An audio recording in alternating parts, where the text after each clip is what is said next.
নমস্কার বন্ধুরা, বং কাপিল স্টোরির নতুন একটা ব্লগে আপনাদের অনেক অনেক স্বাগত। আমি শ্রেয়সী, আর আজকে চলে এসেছি অনেক দিন পর একটা বড় ব্লগ নিয়ে। বড় ব্লগ প্রায় আপনাদের সাথে শেয়ার করাই হয় না, তাই ভাবছিলাম যে আজকে যখন ছুটি রয়েছে তাই বড় ব্লগ একটা শেয়ার করি। আর হাতে একটু সময়ও ছিল, সকাল সকাল উঠে গেছিলাম। অনেক কাজকর্ম সারার পর যখন রান্নার পর্বটা নিয়ে বসলাম, তখন ভাবলাম যে হ্যাঁ, এখান থেকেই ব্লগটা শুরু করি। একটা নতুন কন্টেন্টও পাওয়া গেছে। আজকে আমি কি বানাচ্ছি জানো তো? আজকে আমি বানাচ্ছি শিমের ভর্তা। একদম ইন্ডাকশানটা একদম হাইতে দিয়ে এই শিমগুলোকে ভালো করে ধুয়ে নিয়ে ফোটাতে দিয়ে দিয়েছি। এটা প্রায় 15-20 মিনিট অবধি ফোটালে খুব ভালো হয়, কারণ সেটা হলে শিমটা একেবারেই নরম তুলতুলের মতো হয়ে যায়। আর সেটা কিন্তু মিক্সারে ব্লেন্ড হতেও অনেকটা সহজ হয়ে যায়। আর এখানে শিমটা এখানে ফোটাতে বসে গেলাম। আর দেখো, এখন কিন্তু অনেকটাই বাজে, সময় হয়েছে প্রায় সকাল 9:30, কিন্তু এখানে বাইরেটা পুরো মেঘলা রয়েছে। অনেক কটা জামা কাপড় কাচাকাচি করে নিয়েছি, আর এখন ভাবছি যদি বৃষ্টি নামে অঝোরে তাহলে কিন্তু পুরোটাই মাথায় হাত হয়ে যাবে আমার, কারণ আমার ঘরে এই ছোটো ছোটো জানলায় শুকানোর ওরকম ব্যবস্থা নেই।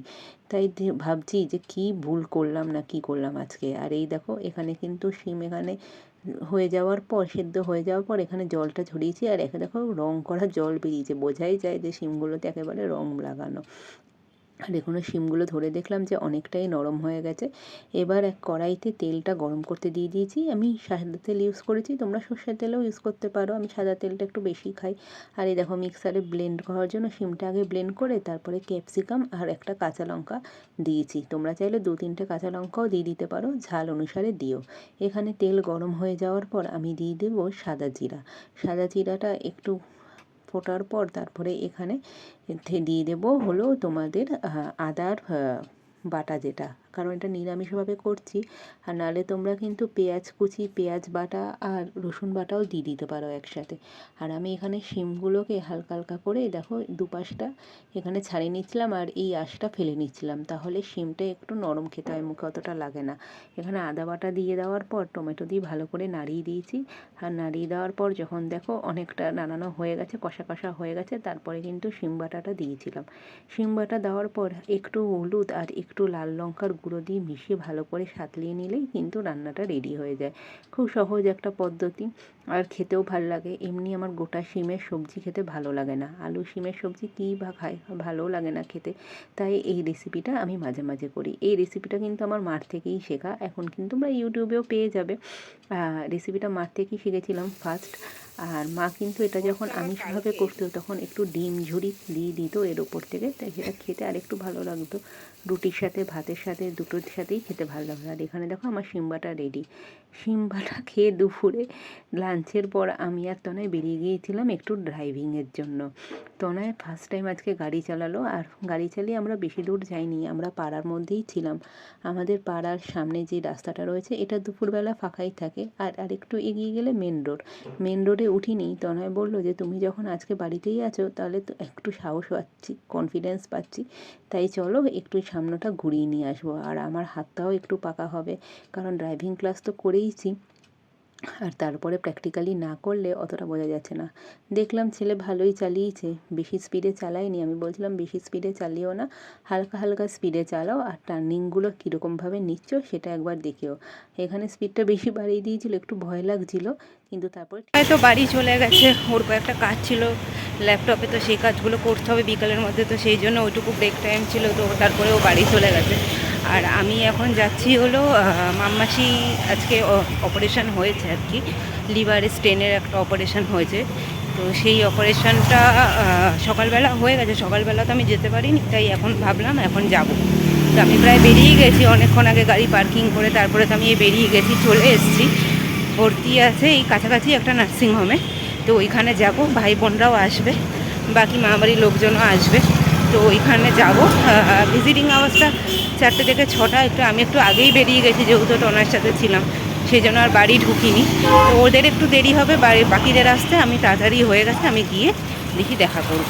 আমরা গাড়ি নিয়ে বেরিয়েছিলাম এই 2:45-3টের দিকে, ওখানে চালিয়ে সব কিছু হয়ে যাওয়ার পর 3:30 বেজে গেছে, আর এখনও দেখো এত রোদ, মানে পুরো গরম লাগছে। এসছি এখন নার্সিংহোমে, এবার যাই গিয়ে দেখা করি মাম্মাসির সাথে। ভেতরে গিয়ে আর কোনো ভিডিও করবো না, তাই এখন তোমাদের বলে দিলাম। আবার এখান থেকে যখন বেরিয়ে যাব তখন তোমাদের জানাবো। ভিজিটিংও শুরু হয়ে গেছে 4টে থেকে, বাড়ির সবাই 4:30টার পরই আসবে, তাই আমি ওই টাইমটাই আসলাম। প্রায় অনেক দিন পরে, মানে সেই আমার শ্বশুরবাড়িতে পুজো হয়েছিল, সেই পুজোর পর এই মানে ব্লগ করছি, মানে বড় ব্লগ করাই হয় না। আর মানে শর্টস দিয়েই সব কিছু, মানে তোমাদের সাথে সব কিছু শেয়ার করি। আর এখন তো প্রায় ডেলি শর্টসগুলোও দেওয়া হয় না, যতটা এমনি শর্টস করা হয় মানে রিলস সেগুলিই করি, শেয়ার করি। আর মাঝখানে আমার একটু সমস্যাও হয়েছিল, তো সেই জন্য ভিডিওগুলোও করা হয়নি। আর এই জন্য ভাবলাম যে আজকে বড় শর্ট মানে ভিডিওটা করি আর কি। আজকে ছুটিও ছিল, সেই জন্য তোমাদের সাথে মানে শেয়ার করলাম সবটাই। মাসিকে দেখতে গিয়েছিলাম হসপিটালে, তো ভালোই আছে এখন। আজকে সকালেই ওটিটা হয়েছিল, লিভারে স্টেন বসানো হয়েছে আর কি। এটা মানে খুব একটা মানে শোনা যায় না, rare case, gall bladder stone. সেই স্টোনটার অপারেশন এখন করা হবে না, ওটা করা হবে আরও 2.5 মাস পর। তো সেই জন্য স্টোনটা যাতে অন্য জায়গায় মানে ছড়িয়ে না পড়ে, তো সেই জন্য স্টেনটা এখন বসানো হয়েছে। কারণ মাসির মানে জন্ডিস হয়েছিল, সেই জন্য কোনো কারণে অপারেটটা করা হয়নি। জন্ডিস, তার মধ্যে মানে পায়ে ফ্র্যাকচার, আর তার আগে জ্বরও ছিল। তো সব কিছু নিয়ে মানে শরীরটা খুবই খারাপ। তো সেই জন্য আজকে যখন ছুটি ছিল, আর তনয় বললো যে যাও গিয়ে দেখা করেই এসো। ও আসতে পারেনি ওর কারণে। তো সেই জন্য আমি আর মানে দেরি করিনি। আর বাড়ির কাছাকাছি নার্সিংহোমেই রয়েছে, তো সেই জন্য ভাবলাম যে গিয়ে একবার দেখা করে আসি। আসলে মানে যাদের কাছে ছোট থেকে বড় হয়েছি, এবার তাদের ব্যাপারে যখন কোনো কিছুই শুনি, মানে অনেক দিন ধরেই মাসির শরীর খারাপ, মানে প্রায় 1-1.5 মাস ধরে মাসির শরীর খারাপ। সবসময় হোয়াটসঅ্যাপে কথা হয়, ফোনে কথা হয়, কিন্তু মানে এই ব্যাপারটা যে এরকম করতে করতে এই জায়গায় চলে যাবে, সেটা আমরা মানে ভাবিনি, কখনোই ভাবিনি। আমরা কোনোদিনও মানে মাথায় আসেনি যেটা অপারেটের জায়গায় চলে যাবে। তো মাসির ছেলে মানে আমার ভাইও এসছে, ও ব্যাঙ্গালোরে থাকে, আর বোন তো এখানেই থাকে। তো মানে ওদেরও একটা চিন্তা। তো কী করা যাবে, একদম মাসি সব কিছু, ঘরের কাজটা সব কিছুই করে। আর মায়ের পর বলতে গেলে মাসির সাথে বন্ডিংটা আরও মানে স্ট্রং হয়ে গেছে, কারণ মাসি সবসময় খোঁজ নেওয়া ঠাওয়া সব কিছুই করে। তো সেই জন্য যখন আজকে ফ্রি ছিলাম, তাহলে ভাবলাম যে না, দেখাটা করে আসি। এই যে সামনে দিয়ে গিয়ে দেখা করলাম, এটা চোখের দেখা, দেখলাম যে হ্যাঁ এটাই শান্তি। তো যাই হোক, এখন ভালো রয়েছে। হয়তো কাল কাল না 48 ঘন্টা অবজারভেশনে রাখার পর পরশু হয়তো ডিসচার্জ করে দেবে। তো ওটাই একটা মানে শান্তি যে হ্যাঁ, ডিসচার্জ হয়ে যাওয়ার পর যখন বাড়িতে আসবে, তখন আবার গিয়ে দেখা করতে পারবো। তখন হয়তো সম্ভবত তনয়ও যাবে, দেখা করতে পারবো। তো সেইটা একটা শান্তি রয়েছে। আর মোটামুটি সব কিছুতে এমনি সব কিছু ঠিকই চলছে। আর এখন ডিনারের টাইমটা হয়ে যাচ্ছে, আমি ডিনারটা প্রিপেয়ার করি, তোমরা সে দেখতে থাকো।